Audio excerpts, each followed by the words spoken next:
ఇకపై మీకు ఇష్టమైన ఫేవరెట్ సీరియల్స్ యొక్క ఫుల్ ఎపిసోడ్స్ యూట్యూబ్లో అందుబాటులో ఉండవు. కేవలం సన్నెక్స్లో మాత్రమే ఫ్రీగా చూడొచ్చు. బావా చెప్పను.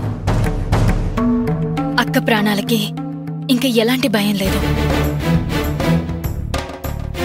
నువ్వెలా చెప్పగలవు? తనకి కిడ్నీ ట్రాన్స్ప్లాంట్ చేయాలి కదా, డోనర్ దొరకాలి కదా. డోనర్ దొరికారు బావా. ఇక అక్కకి ఆపరేషన్ చేయడమే లేట్. ఎవరా డోనర్? నేనే బావా.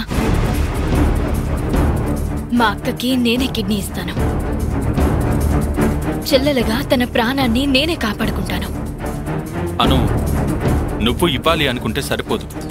టెస్టులు చేయాలి, రిపోర్ట్స్ రావాలి, నీ కిడ్నీ మ్యాచ్ అవ్వాలి.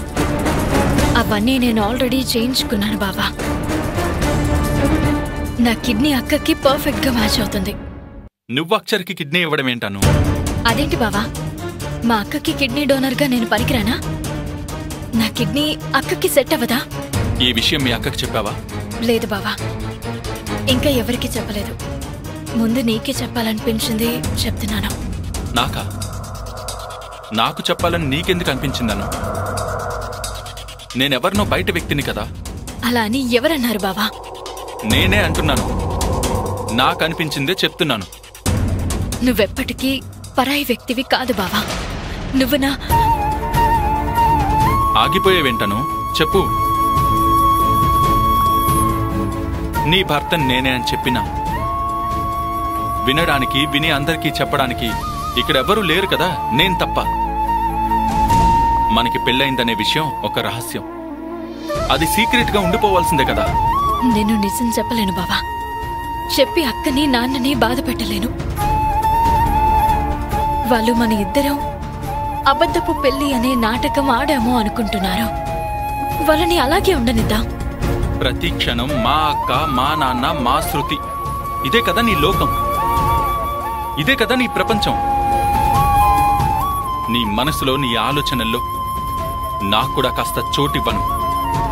ఎందుకు నన్ను దూరం మనిషిలా చూస్తావు? నీకు అవసరం వచ్చినప్పుడు, నా సహాయం కావాల్సి వచ్చినప్పుడు నేను నీ భర్త స్థానంలో ఉండి నీకు హెల్ప్ చేయాలి. ఇప్పుడు నీకు నా నుంచి కావాల్సిందేంటో చెప్పాను. బావా, నేనే అక్కకి కిడ్నీ డోనర్ని అని అక్కకెప్పటికీ తెలియకూడదు. మనం ఎవ్వరని చెప్పకూడదు. చెప్తే ఏమవుతుంది? నిజం తెలియనివ్వను. నువ్వు కూడా ఏంటి బావా అలా మాట్లాడతావు? అక్కకి తెలిస్తే నన్ను కిడ్నీ ఇవ్వనిస్తుందా? అసలు ఆపరేషన్కి ఒప్పుకోదు బావా. తెలుసు కదా, మరి ఎందుకు నువ్వు ఇలా చేయడం? అక్క బ్రతకాలి బావా. నిండు నూరేళ్లు అక్క సంతోషంగా నీతో కలిసి జీవించాలి.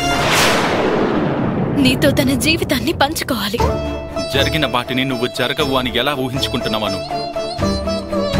మీ అక్కని కాపాడాలని నేను కోరుకుంటున్నాను. కానీ నాతో కలిసి మీ అక్క ఎప్పటికీ ఉండలేదు. అది జరగాలి బావా. అక్క మనసుని అర్థం చేసుకో.